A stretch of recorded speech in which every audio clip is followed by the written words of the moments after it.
शांति। Good morning. नमस्ते।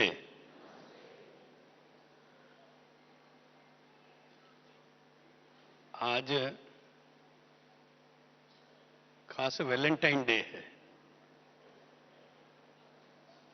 जो Valentine day का मतलब होता है कि आज के दिन जो फ्रेंड्स हैं वो मित्रता का, फ्रेंडशिप का पाठ अंडरलाइन करते हैं। तो मुझे भी आज ऐसा लग रहा है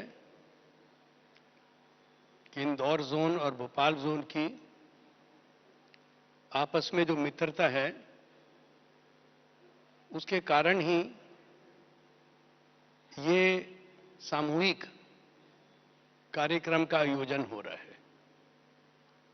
और अन्य जोन से भी भाई बहन आए हुए हैं, उनका भी मैं बहुत दिल से स्वागत करता हूं। और आज हम आपस में कुछ ऐसी रूह रिहान करेंगे जिसके लिए आप सबके भी कई प्रश्न हैं और मैं उन प्रश्नों का उत्तर देना चाहता हूं। एक तो प्राय ऑब्जर्वेशन में आता है कि नए नए जो भाई हैं या बहनें निकलते हैं कोर्स करने के बाद, भाषण सुनने के बाद, शिविर करने के बाद, वो रेगुलर नहीं बनते, रोज नहीं आते। क्या कारण है? दूसरी बात हमारे सामने आती है जब एक आत्मा 5 साल 7 साल वो ज्ञान में चली और उसके बाद उसने अपनी धारणा तोड़ दी। उसको भी धक्का लगता है, तोड़ने वाले को, सुनने वालों को भी अफसोस होता है इस आत्मा की इतनी पालना हुई, इतना इसको संभाला, पर देखो इसने क्या कर दिया।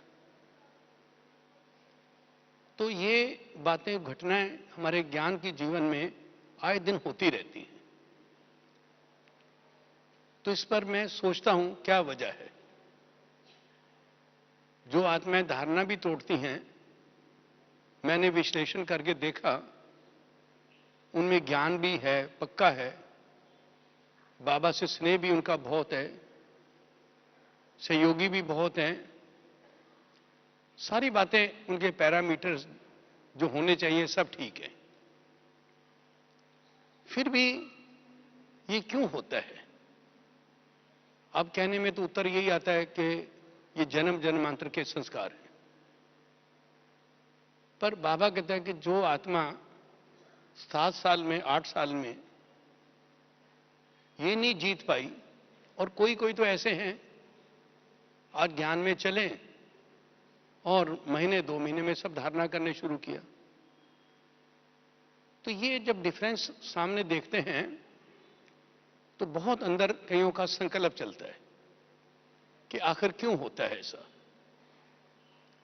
देखो, मैं ये कहना चाहता हूं, आज ज्ञान में चलने के लिए ज्ञान तो चाहिए, योग भी चाहिए, सेवा भी चाहिए, धारणाएं भी चाहिए, चारों विषय होने चाहिए। मगर इन सब से भी ऊपर एक चीज है, हो सकता है उस पर हमारा ध्यान ना हो, जिसकी वजह से ये सारे विघटन होते हैं। तो अब ये बात है, इन सब से एक ऊपर एक चीज है, अगर वो हमारे अंदर नहीं होती तो हम ज्ञान मार्ग जो है वो हमारे को कभी कभी कठिन लगता है। मातेश्वरी जो थी हमारी, वो कभी भी क्लास में पूछती थी, अच्छा बताओ आपको ज्ञान आसान लगता है या मुश्किल लगता है? तो उस क्लास में प्राय बहुत करके लोग तो ये कहते थे, मम्मा ज्ञान सहज लगता है।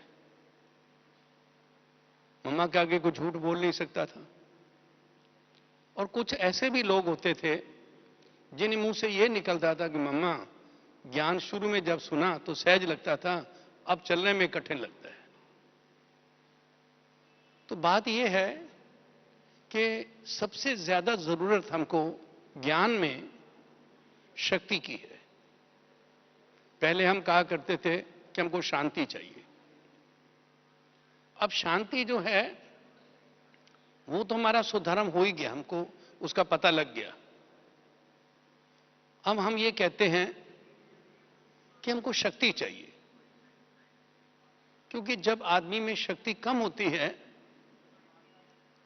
तभी ये विघटन होते हैं, तभी वो धारणा टूटती है, तभी वो रेगुलर नहीं आता है, उसको अच्छा भी लगता है ज्ञान। वो कारण कुछ भी सुनाए। अब बात यह है कि शक्ति जो है वो इस ब्राह्मण जीवन के लिए, ज्ञान के जीवन के लिए जरूरी नहीं परंतु अति आवश्यक है। कोई आत्मा कितनी भी ज्ञान के पॉइंट्स रखती हो, कितनी भी समझ हो, पर उसके अंदर शक्ति नहीं है तो उसको एक एक कदम आगे बढ़ने में कठिनाई महसूस होती है। तो अब ये आता है कभी कभी कि शक्ति मिले कहां से, वो कैसे प्राप्त हो। अब देखो, शक्ति तो ज्ञान सूर्य परमात्मा सर्वशक्तिवान है। दूसरी हमारी रोज मुरली है, बाबा की मुरली। हर एक मुरली में आप देखेंगे डेली 3 विटामिन जरूर रहते हैं। जैसे आप मुरली सुनते हैं तो कुछ पॉइंट ऐसे होते हैं या एक आधा पॉइंट होता है जिससे हमको बहुत खुशी महसूस होती है, खुशी वाली बात होती है।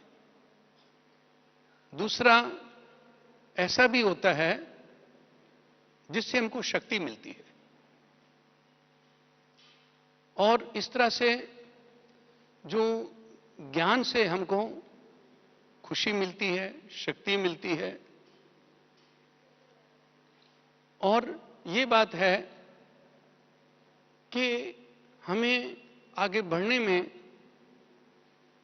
बहुत अनुभव होता है। तो अब ये बात है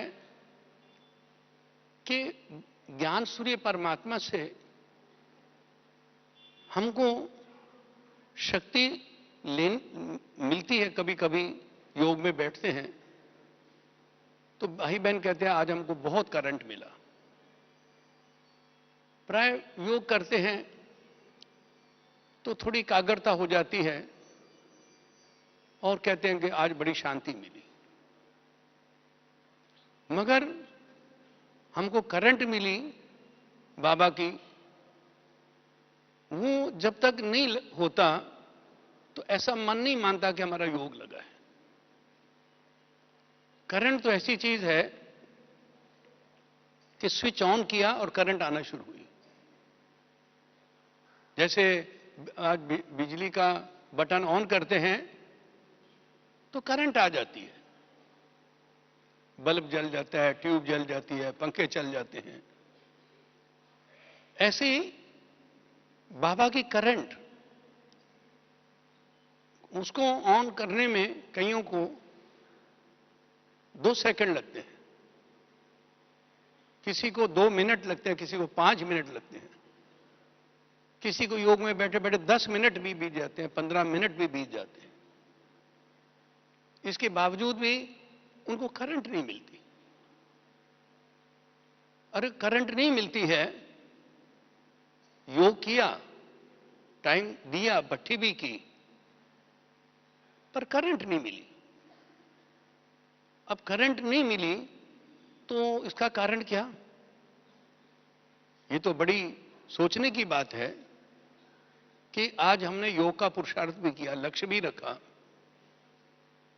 और हमने सारा दिन अभ्यास भी किया, मगर करंट नहीं मिली। अब करंट ना मिलने का कारण क्या है? देखो, आज परमात्मा से करंट लेने के लिए दो बातें जरूरी हैं।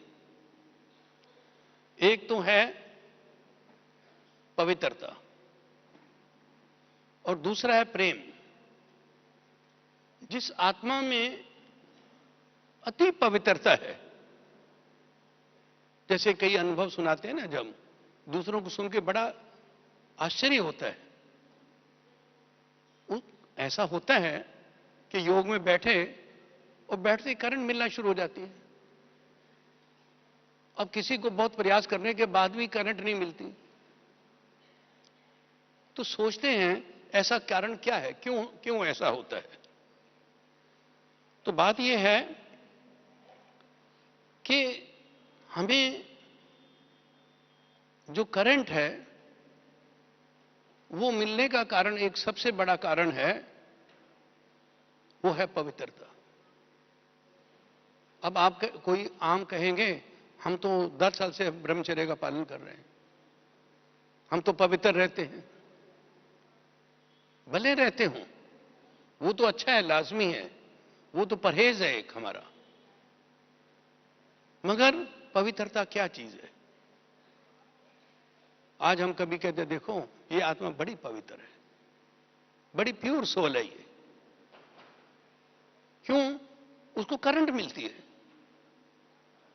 तो अब ये है कि जो पवित्रता है, एक तो देखो पवित्रता हमारी, पहले पहले हम आते हैं, हमारी बुद्धि की पवित्रता होती है।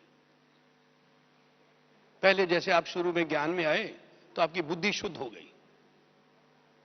बुद्धि जो इधर उधर शास्त्रों में जाती थी, गुरुओं में जाती थी, भटकती थी, तो वो बुद्धि जो थी वो प्योर बन गई। अब बुद्धि के अंदर कोई आकर्षण नहीं रहा इधर उधर। फिर जब बुद्धि पवित्र बन गई, उसके कारण जो मन था फिर वो प्योर बना। मन पवित्र होने से आदमी के अंदर पहला पहला क्या होता है, जो विकार हैं, पहली स्टेज होती है उनका फोर्स कम हो जाता है। भले हटते हैं देरी से, पहले फोर्स उसका कम हो। जैसे कोई आदमी को बड़ा तेज क्रोध आता था, आग बबूला हो जाता था, अब उसको आएगा पर वेग नहीं आएगा, या कभी कभी आएगा। ऐसा करते करते जब मन की शुद्धि बढ़ती जाती है, तो फिर उसके मन के जो मनोविकार हैं वो बिल्कुल क्षीण हो जाते हैं। किसी के जल भी जाते हैं पूरा, पर क्षीण तो हो ही जाते हैं। अब उसके बाद बुद्धि शुद्ध बन गई, मन शुद्ध बन गया, ये तो बड़ी खुशी की बात है। और उसके बाद फिर भी कभी कभी, अभी एक भाई था, तो बड़ा पुराना भाई, बहुत सेवाधारी भाई हमारा, तो उसने कहा मैं 10 साल से रोज मुरली सुनता हूं, मैं पवित्र भोजन करता हूं, मैं कोई अश्लील चीजें टीवी में नहीं देखता, मेरा संग भी कोई गंदा नहीं है, फिर भी आज रात को मुझे बहुत गंदा स्वप्न आया। उसके कारण मेरी नींद फिट गई, और अभी भी मैं बहुत चिंतित हूं। मेरे को बहुत टेंशन है कि क्या वजह, मेरे को ऐसा स्वप्न क्यों आया, जबकि मेरे सारे पिलर ठीक हैं।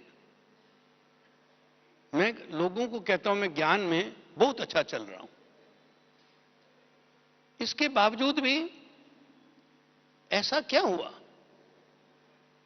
तो उसको ऐसा लगता है जैसे मेरे जीवन में एक भूकंप आ गया, मेरे को हिला दिया।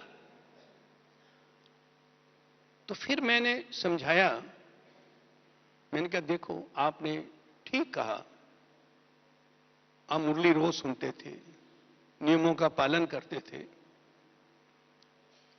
आपके बुद्धि स्वच्छ हो गई, मन में भी विकार काफी हद तक मिट गए, मगर भाई साहब आपकी जो वृत्ति है उसमें कचरा बहुत बकाया है, वो भरा हुआ है, वो आपको दिखता नहीं है। आपकी वृत्ति में जो कचरा है वो बहुत है, और वो जो कचरा अंदर भरा हुआ है वो बीच बीच में बदबू मारता है, और उसके कारण मन भी दूषित हो जाता है, और कभी कभी उसकी दुर्गंध जो आती है कचड़े की, आप सोए होंगे, अब वो जो दुर्गंध आई विकार की, वो आपकी वृत्ति के कारण आई। वृत्ति जो है वो पूर्णतः शुद्ध नहीं बनी, बुद्धि शुद्ध बन गई, मन शुद्ध बन गया, और वृत्ति जो है उसमें कचरा है। अब वो जो गंदगी है वो उसके ऊपर हमारा ध्यान नहीं है, और हम ऊपरी मान के चल रहे हैं मैं तो पवित्र हूं, मैं तो बहुत शुद्ध हूं। इसलिए ये बात जो है ये गलतफहमी है। अगर आज बाबा कहते हैं बच्चे बाबा की प्रत्यक्षता क्यों नहीं हो रही, बहुत ताकत लगा रहे हैं, क्यों नहीं ऐसा हो रहा? उसका कारण एक बात है, अब जैसे ब्रह्मा बाबा में पवित्रता थी, मम्मा में पवित्रता थी, ऐसी आपके अंदर है। अगर वो प्यूरिटी नहीं है, अब आप जो ब्राह्मण बने हैं तो ब्राह्मणों का पहला असूल है प्यूरिटी, क्योंकि शुरू से साकार बाबा के समय जब हम थे, बाबा ने एक स्लोगन दिया था शुरू में, और अभी भी वो वर्षों पुराना स्लोगन अभी भी लिखा जाता है। बाबा ने कहा था स्लोगन, बच्चे ये अपने हर एक लिटरेचर में, हर एक पैम्फलेट में, हर किताब में लिखो। वो स्लोगन था बी होली बी योगी, पवित्र बनो योगी बनो। अब पवित्र बनो तो हमें कभी कभी उस समय भी विचार आता था, एक दिन बाबा से पूछ लिया, बाबा आप कहते हो ये लिखो, हमको तो जरूरत नहीं है इसकी। बाबा मुस्कुराने लगे, बाबा मुस्कुराने लगे, बच्चे ये लिखना आपको लिखना है, ये बहुत जरूरी है, और आपके लिए भी सबके जरूरी है। तो बाबा ने कहा कि ये जो स्लोगन दिया था आज भी उसकी वैसी वैल्यू है जो पहले थी। तो अब तब हमें याद आता है बाबा ने कहा कि पवित्र बनो,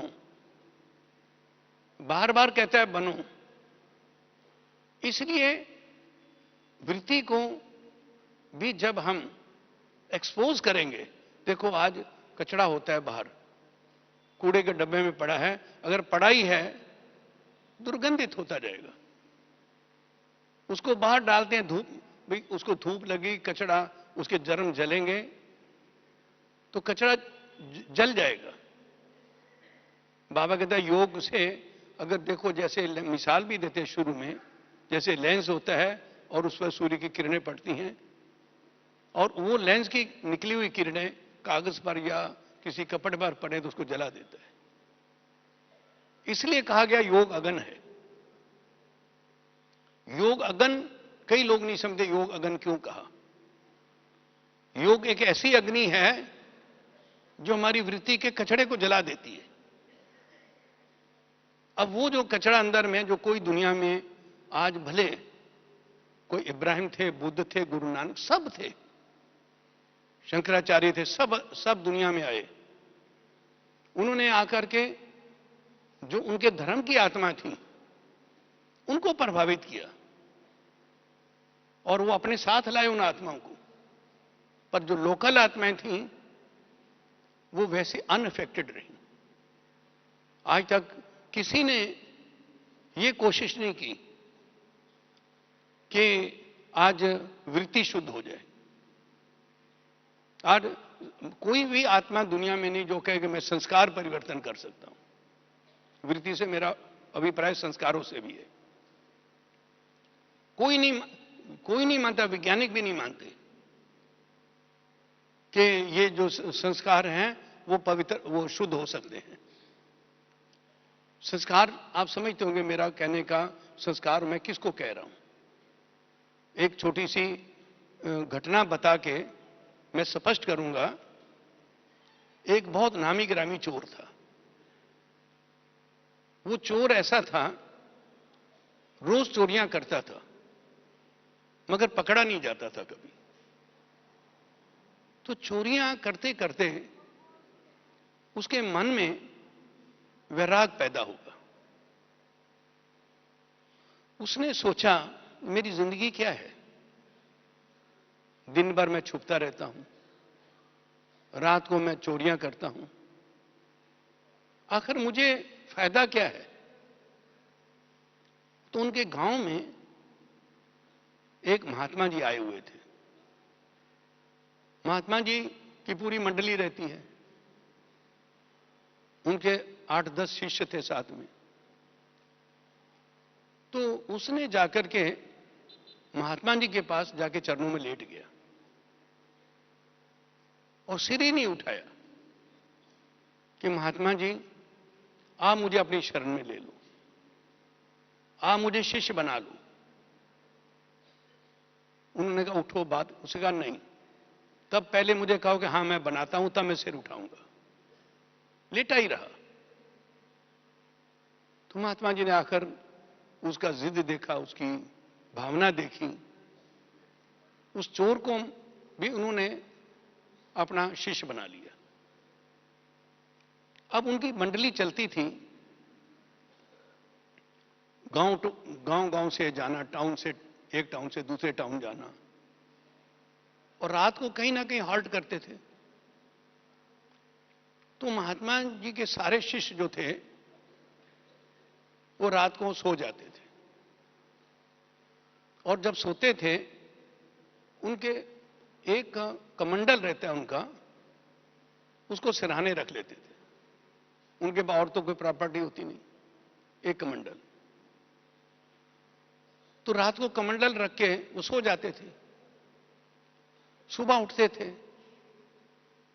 उठते ही देखते थे कि मेरा कमंडल कहां गया। वो कहता मेरा कहां गया। अब उसका कमंडल उसके सिरहाने मिल जाए, उसका उसके पास मिल जाए।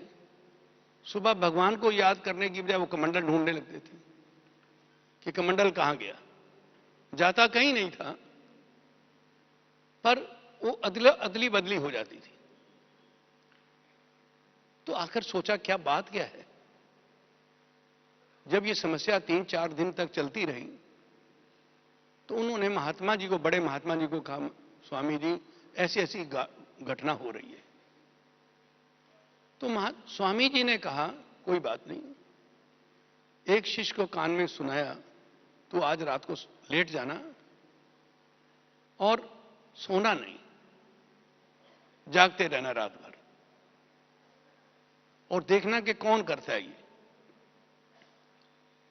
तो शिष्य, ऐसा बहाना तो ये था मैं सो रहा हूं, पर सोया हुआ नहीं था वो। उसने देखा लगभग 12:30 बजे, 1 बजे का टाइम था। उन्हीं की मंडली में से, उसका ड्रेस भी गेरुआ पहना था, सिर मुंडा रखा था। वो जो चोर था, जो नया शिष्य बना था, तो वो उठा, उसने इधर उधर देखा सब गहरी नींद में सोए। उसने कमंडल चेंज किए और एक शिष्य जो जिसकी ड्यूटी लगी थी वो उसने पूरा वॉच किया और सुबह को बड़े महात्मा जी तक जाके कहा, स्वामी जी ये व्यक्ति है जो कमंडल उठाता है, उसका उधर रखता है, उसका उधर रखता है, सब चेंज हो जाते हैं सुबह तक। तो महात्मा जी ने उसको बुलाया, बड़ा गिड़गिड़ाया, वो परम चरणों में गिर गया, मुझे माफ करना, मैं माफ। उसके कहा, महात्मा जी ये आपकी मेहरबानी है जो आपने मेरे जैसे पतित आदमी को भी स्वीकार किया और मैं इतने दिन तक बड़ी बड़ी चोरियां नहीं की, मैं उसको कुकर्म से बच गया, मगर अब मैं क्या करूं? अब मेरा जो संस्कार है उठने का और चोरी करने का वो नहीं मिटा। तो कहावत बनी, चोर चोरी से गया पर हेरा फेरी से नहीं गया।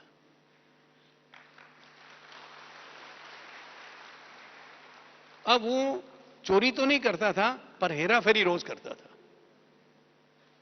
तो अब इसके बाद ये क्या होता है, ये उसका संस्कार है। एक आदमी रात को सो रहा था, सोई से चद्दर ओढ़ी थी, ओढ़ी हुई चद्दर उसने फाड़ दी। उसकी मां की आंख खुली, बेटा ये क्या किया? नई चद्दर थी कि मां मैं नींद में था, रोज मैं कपड़ा बेचता हूं, कपड़ा फाड़ता हूं, तो मेरे को यही स्वप्न है मैं कपड़ा बेच रहा हूं। वो संस्कार पक्का हो गया फाड़ने का, उसने अपनी चद्दर फट गई। ऐसे कई जो मसले हैं संस्कारों के, तो अब वो जो संस्कार बन जाते हैं वो दब जाते हैं पर मिटते नहीं।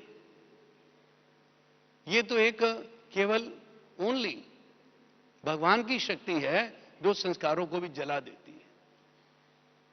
इसलिए उसको कहा गया योग अग्नि। योग अग्नि जो है वो है। तो एक तो ये आता है कि जैसे परमात्मा से हम अपना जब ध्यान करते हैं उसकी शक्ति को अपने ऊपर केंद्रित करते हैं। और दूसरा ये भी है कि देखो जब मनुष्य के अंदर आज विकार रहते हैं, थोड़े भी हों, अगर थोड़े भी विकार हैं तो उसको तनाव जरूर होगा। जो तनाव का कारण भले हम कहते हैं बाहरी कारण है, वो नहीं होते ज्यादा। तनाव के कारण उसके अंदर है। कोई आज कहता है मुझे आज बहुत तनाव हो गया, काम का प्रेशर बहुत हो गया। अब देखा जाए, हमने ब्रह्मा बाबा को देखा 18 घंटे रोज काम करते थे इस उम्र में, दादियां इतना काम करती हैं। काम के कारण तनाव नहीं होता है, तनाव जो रहता है व्यक्ति को उसके अंदर के कारण रहता है। अब देखा जाए तनाव जो है ऐसी चीज है, अब 80% बीमारियां जो दुनिया के अंदर हैं वो तनाव के कारण है। साइकोसोमेटिक डिसीजेज है, यानी आप देखेंगे तनाव इतनी खराब चीज है। और जो आदमी बहुत तनाव में रहता है उसकी कार्य क्षमता भी घट जाती है। जितनी उसकी क्षमता है उतनी वो काम नहीं कर पाता क्योंकि तनाव में है। देखो आज मैंने देखा लंदन में, आज एक लंदन में जब इतने लोग तनावग्रस्त होते हैं तो छुट्टी ले लेते हैं। आज कोई बड़ी फैक्ट्री इंडस्ट्री चल रही है, कितने वर्कर काम पर नहीं आएंगे। क्या कारण है? तनाव है। अब उसके कारण क्या है? 4000 man hours are lost every year. इतना बड़ा घाटा कंपनी को होता है। अब आप देखिए, ये जो है तनाव के अंदर आदमी जो रहता है ज्यादा वो खोखला हो जाता है, कई बीमारियां परमानेंट हो जाती हैं। आज डायबिटीज है, आज शुगर है, कितनी बीमारियां हैं जो आज तनाव के कारण हैं। तो वास्तव में देखा जाए तो ये जो है तो उसके कारण जैसे बताया एफिशिएंसी तो कम हो जाती है इंसान की। कई आदमी हैं बहुत काम करने वाले हैं, अब उनसे काम ही नहीं होता। कोई कहता नहीं उम्र बहुत हो, उम्र नहीं हुई। आज हमारी जानकी दादी की 100 वर्ष होने को है, पर कार्य क्षमता कितनी है। ब्रह्मा बाबा को देखा लास्ट तक भी बहुत एक्टिव रहे। ये जो बातें आती हैं, जो हम कभी कभी कारण सुनाते हैं कि भाई ये जो है एक्टिव नहीं रहा। कोई कहते ना बहुत उम्र बहुत हो गई। उम्र ज्यादा होने से तो आदमी देखा जाए तो वो बल्कि कई उम्र में जाके बहुत एक्टिव रहते हैं। तो एफिशिएंसी कम होती है। देखो घर में भी आज कोई माता है, वो धीरे धीरे काम कर रही है, पोछा भी धीरे लगाया, झाड़ू धीरे लगाया, आहिस्ता आहिस्ता आहिस्ता आहिस्ता। कारण क्या है? वो सोच में है। कोई उसके ऊपर ऐसा प्रेशर है, दबाव है, कोई तनाव है उसको, किसी का भी। उसके कारण जितना 1 घंटे में उसको काम करना चाहिए वो 4 घंटे में भी नहीं कर पाती, क्योंकि उसकी एफिशिएंसी कम हो गई है। इसलिए ऐसे मेल पर्सन्स की भी बात है, जितना वो काम कर सकते हैं उतना नहीं काम होता, क्योंकि तनाव है। और ये जो है बाबा कहता है बच्चे, उसके लिए जो तनाव हमारा ठीक रहे, क्या करना चाहिए? देखो शक्ति जो है, एक तो हमें शक्ति सूर्य की किरणें जैसे मिलती है, शिव बाबा की किरणें हमको मिलती हैं डायरेक्ट। एक हमारी बैटरी को चार्ज करने के लिए वो डायरेक्ट किरणें हैं। दूसरा ये है कि कभी कभी मानो वो बिजली नहीं होती हमारे घर में, तो क्या करते हैं हम लोग? सोलर लाइट जलाते हैं। यानी हम जनरेटर रखा हुआ है या जनरेटर पड़े हैं, डीजल से चलता है, पेट्रोल से चलता है, उसकी आवाज घड़घड़ आती है, क्या बात है, बिजली चली गई, जनरेटर चल रहा है। अब ये है कि बाबा कहता है बच्चे, तुमको भी मैंने जनरेटर दिया है, समझे? हर एक के पास जनरेटर है। अब जनरेटर जो है, देखो पहला तो एक चीज है, ये एक प्रश्न ये भी एक आता है, तो आज दुनिया में जो परिस्थितियां हैं, पहली चीज तो कभी ठीक होने वाली नहीं है। आदमी उम्मीद रहती है कि कल अच्छे दिन आ जाएंगे, उसके बाद सोचता है नहीं कल और अच्छे आ जाएंगे, पर सिचुएशन जो है बिकमिंग बैड टू वर्स, बस से बदतर हो रही है। अब वो ये जो इंसान की एक कल्पना रहती है कि अच्छा समय आ जाएगा फिर मैं ये करूंगा। कई लोग कहते हैं भाई आज मेरा थोड़ा सा ये समस्या है, ठीक हो जाएंगी, फिर भाई साहब मैं रेगुलर आना शुरू करूंगा। वो होंगी ही नहीं, क्योंकि वो जो समस्या सोचता है हटने वाली हैं, वो तो और ज्यादा बढ़ने वाली हैं। पर सवाल ये है, अगर समस्या वही एटमॉस्फेयर रहेगा, वही बातें रहेंगी, तो आप हम अंदर में क्या तनाव मुक्त रह सकते हैं? सब जो परिस्थितियां ऐसी हैं, भले हो वो, भले बाबा कहते हैं बच्चे भले रहने दो ना परिस्थितियों को। देखो आज गर्मी बहुत है, मान लो बाहर लू चल रही है, पर आपका कमरा बहुत ठंडा है, क्योंकि उसके अंदर एसी लगा हुआ है। गर्मी है पर आपके कमरे में गर्मी अंदर नहीं है। बाबा कहता है बच्चे भले कितना भी माहौल खराब हो, गंदा हो, पर आपके अंदर में शीतलता हो, अंदर तुम्हारा शीतल हो। उसके लिए बाबा कहता है मैंने बच्चे, हर एक बच्चे को एसी लगा के दिया है, एयर कंडीशनर। आपके पास अंदर एयर हर एक के पास है, पर एयर कंडीशनर चलता नहीं है, चलाना नहीं आता। अगर आप चला के रखोगे, भले दुनिया में कुछ हो रहा है, होने दो। एक कहते हैं ना, मस्त रहो मस्ती में, आग लगे बस्ती में। तो मस्त रहो, अब वो स्टेज कब आती है? जब हमारे पास एसी है। अब देखो, एसी है, एसी को चलाने में भी हमको पावर चाहिए। एसी ऐसे थोड़ी चल जाएगा, हैं? एसी जो लगाया है उसको पावर तो चाहिए ना, बिना पावर के कैसे चलेगा? तो उसके लिए ये है कि हमें अपना या तो जनरेटर चलाएं। जनरेटर, हमारा अपना जनरेटर जो है वो पावर पैदा करता है।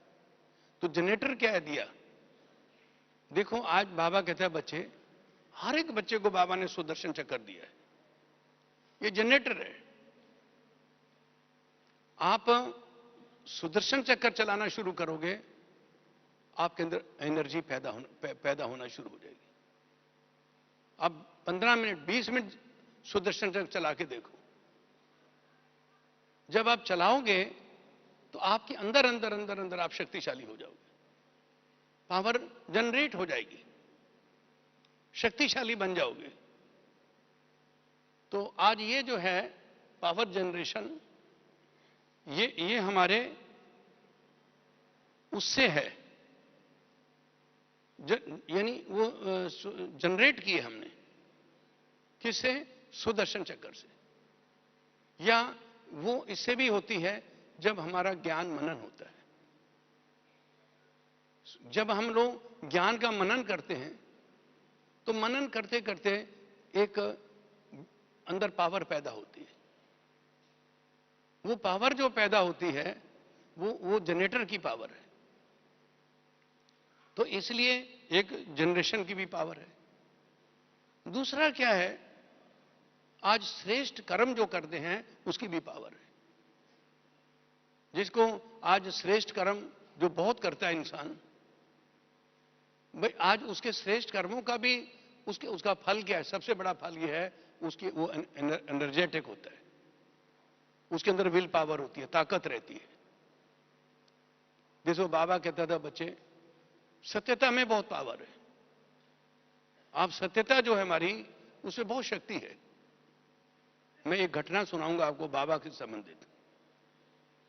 मैं जब देहरादून सेंटर शुरू हुआ, उसके पहले बाबा ने मुझे देहरादून भेजा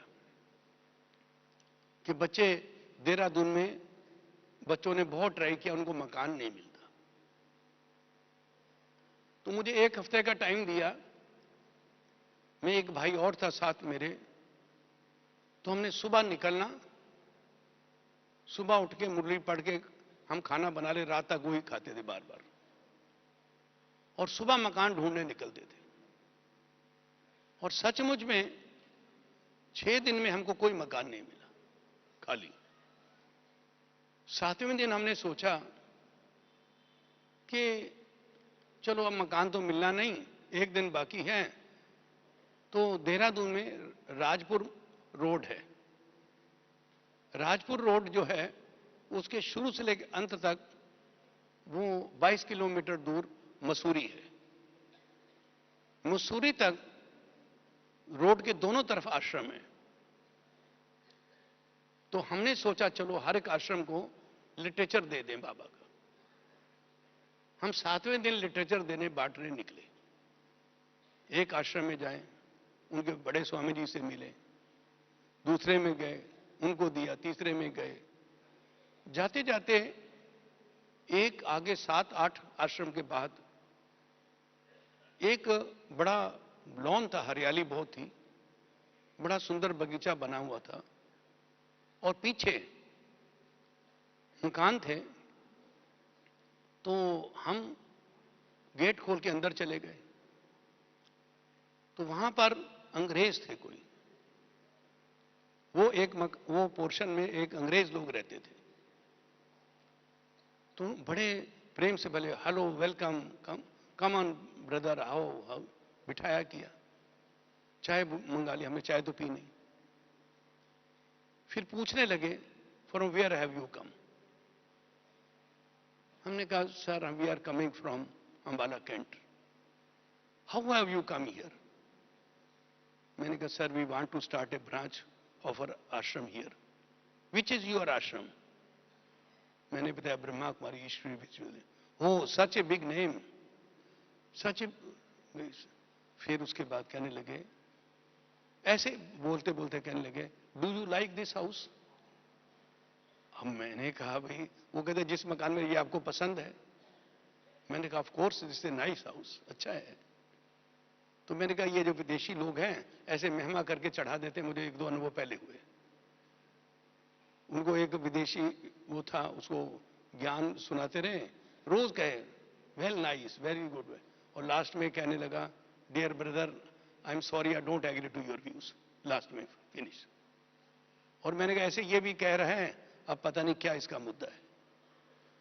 तो उसने कहा नो नो, हमारा एक बाइबल कोर्स है, हमारा इंस्टीट्यूशन मसूरी में है, हम थोड़े दिन की ठंड पड़ती तो नीचे आ जाते हैं, ये हमने रेंट पर लिया हुआ है। आप सामने मिस्टर अरोड़ा बैठे हैं, इसके लैंडलॉर्ड हैं, आप उनसे बात कर लो, हम 5-6 दिन में खाली करने वाले हैं। हमने बात की, आकर तय किया, इतना महंगा मकान, हम यज्ञ के इतिहास में इतना महंगा कभी कोई नहीं ले सकता।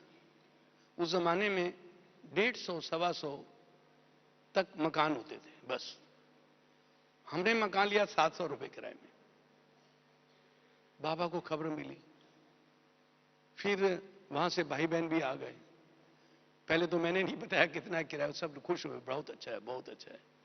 फिर जब बताया तो सब लोग सोचने लगे ये क्या है। मैंने कहा चलो 1-2 महीना रहो और बाद में और ढूंढते रहेंगे। तो क्या हुआ, उसी मकान में हमारी सेवा शुरू हुई।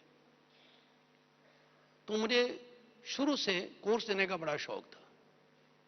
मैं सुबह बैठता था, रात तक कोर्स देने का मेरे को स्पेशलाइजेशन हो गया। अब दोपहर को भी नहीं सोता था और रात तक कोर्स देते रहना। एक दिन मैं कोर्स दे रहा था तो एक क्लास का भाई, मामचंद भाई, वो स्टेट बैंक ऑफ इंडिया में नौकरी करता था, वो आया दोपहर को।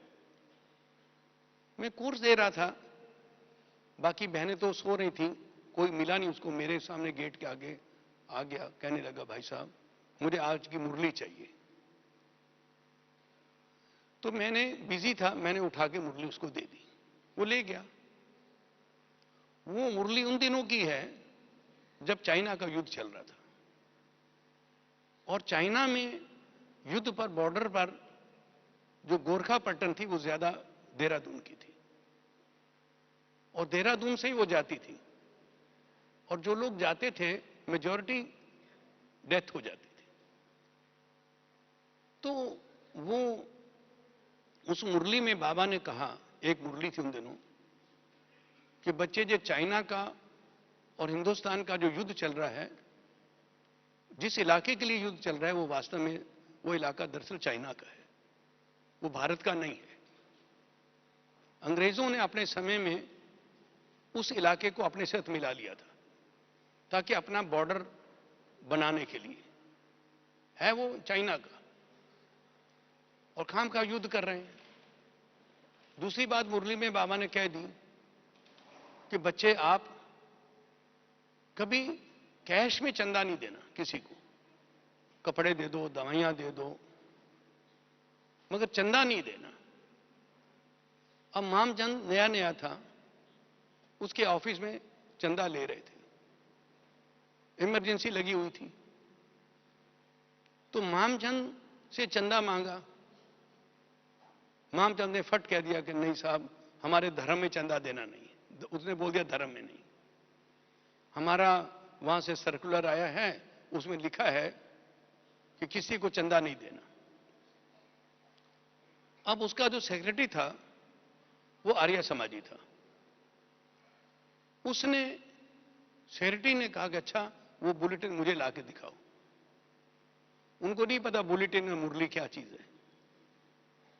वो मुरली उसी में थी, वो लेके चला गया, उसको पढ़ाई। अब पढ़ ली उसने, शुक्र है उसने दी नहीं उसको।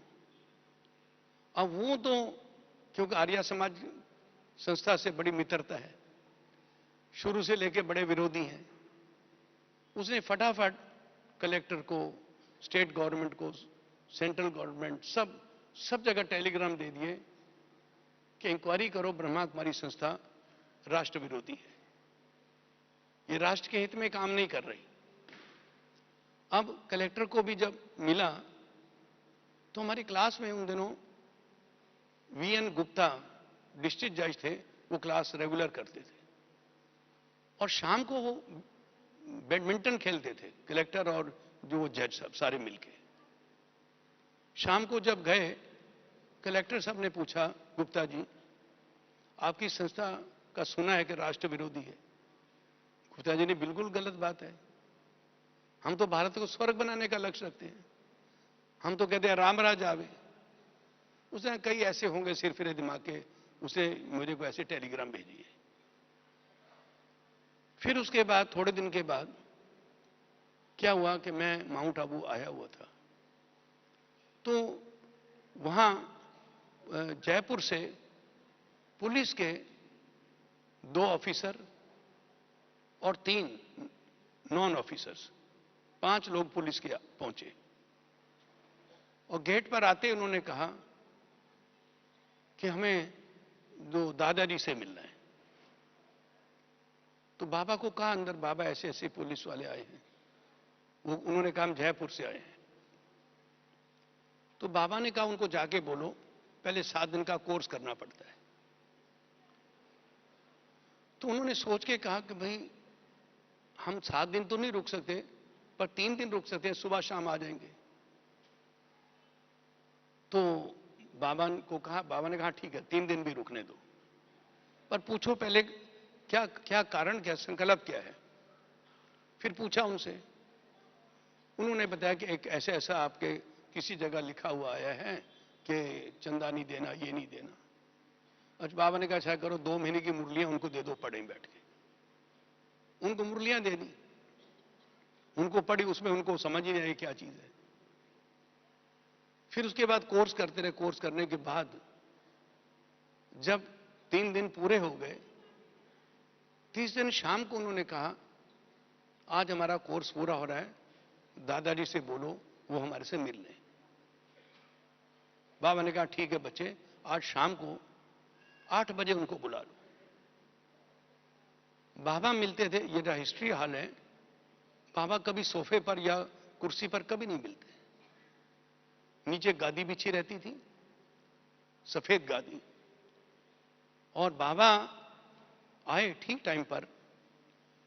और वो लोग देखा, बाबा की स्पिरिचुअल माइट और लाइट देख के चकाचौंध, वो स्तब्ध रह गए।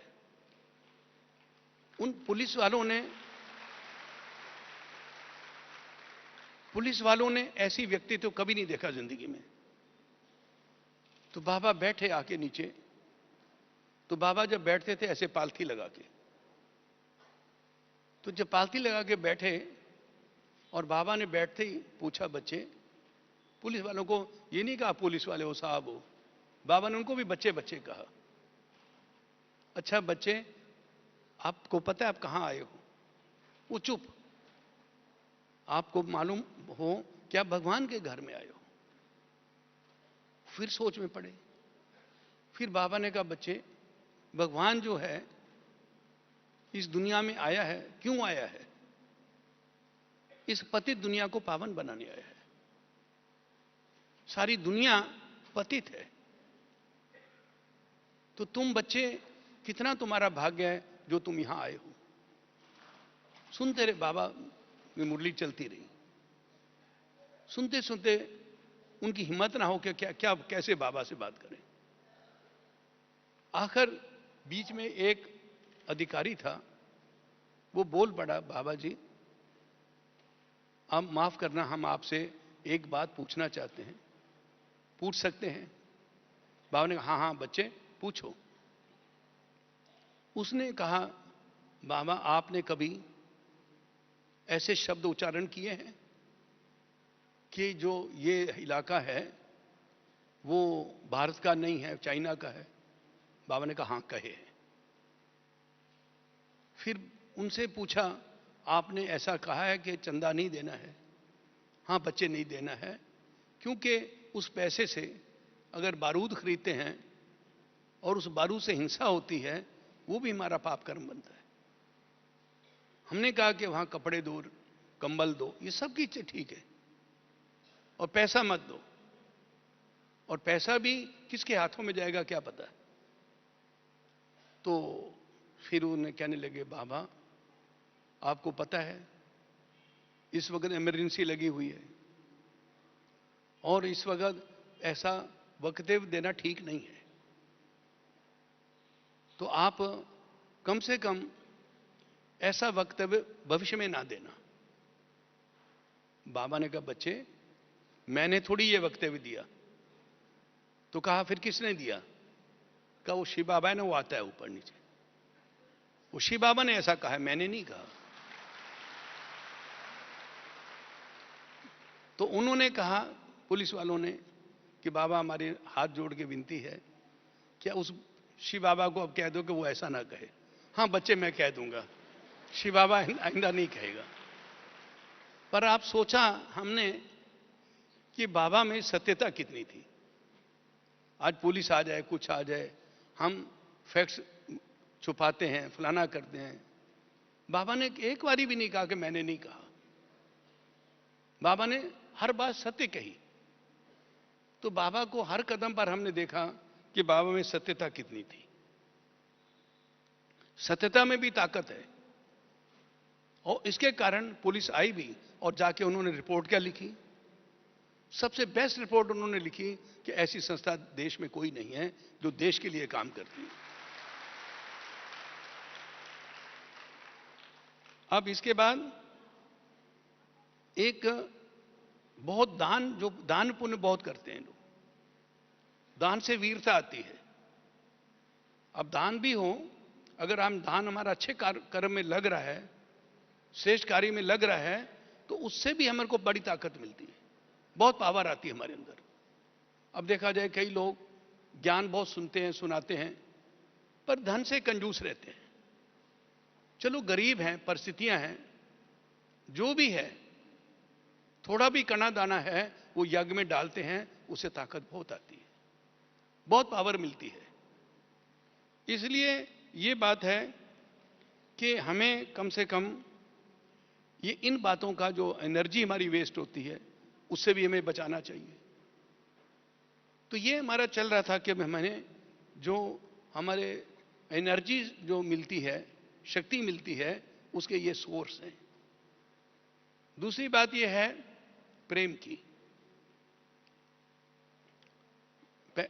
प्रेम जो है वो भी एक बड़ी शक्ति है। पवित्रता थी और प्रेम में वो पावर है कि आज ये क्या है, पोथी पढ़ पढ़ जग मुआ पंडित भया ना कोई, 2 अक्षर प्रेम के पढ़े सो पंडित होई। सिर्फ प्रेम। आज देखिए, गोपियां पढ़ी लिखी नहीं थी, उन्होंने किसी यूनिवर्सिटी की डिग्री नहीं ली हुई थी। कल भी दादी जी बता रही थी कि मैं तो 3री क्लास पास हूं। पर आज ऐसी आत्मा जो हमारी चीफ है इस वक्त, वो 3री क्लास पास है, और हमारी बहनें डिग्रियां ले रही हैं, डिप्लोमा ले रही हैं, फलाना पढ़ रही। क्या है? पर ये सब लेने के बाद प्रेम कहां है? आज अगर प्रेम हो तो मैंने अनुभव किया, वो पढ़ ही नहीं सकता है, सब छूट जाता है। क्यों? एक म्यान में 2 तलवारें नहीं रहती। या तो आप डिग्रियां ले लो या बाबा से प्रेम कर लो। तो ये वास्तव में क्या है, आज प्रेम कहां है? लोग समझ जाए ये संस्था बहुत अच्छी है, औरों से अच्छी है। भाई आज लोग योग भी करने आते हैं, गोया मेडिटेशन करने आते हैं। इसलिए ये बात पर बड़ी सोचने की है कि सच्चा प्रेम, जिसको निस्वार्थ प्रेम कहते हैं, वो किसका है? भले आज हम कहते हैं कि मेरा बहुत प्रेम है, मगर आज प्रेम मैंने दिल का प्रेम किसको है? आज हमारी दादियां थी, जब शुरू में सिंध में क्या हुआ, कितने हंगामे हुए, कितना उनको रोका गया, पर उनका प्रेम कितना था, सब सहन किया। और आज तो जरा सा कोई कि डांट दे, बैठो घर में, चुपचाप बैठ जाते हैं। प्रेम कहां है? तो आज वास्तव में क्या है कि एक तो सच्चा प्रेम और दूसरा प्यूरिटी, ये दो चीजें हैं जो हमारे को शक्ति हमारे अंदर भरने के लिए, ये दो चीजें बहुत जरूरी हैं। ज्यादा नहीं कहता हूं, मुझे 1 घंटे का टाइम दिया था, 1 घंटा हो गया है। मुझे 11:30 बजे पूरा करना था, 2 मिनट ऊपर हो गए हैं, उसलिए क्षमा चाहता हूं। बहुत बहुत धन्यवाद। ओम शांति।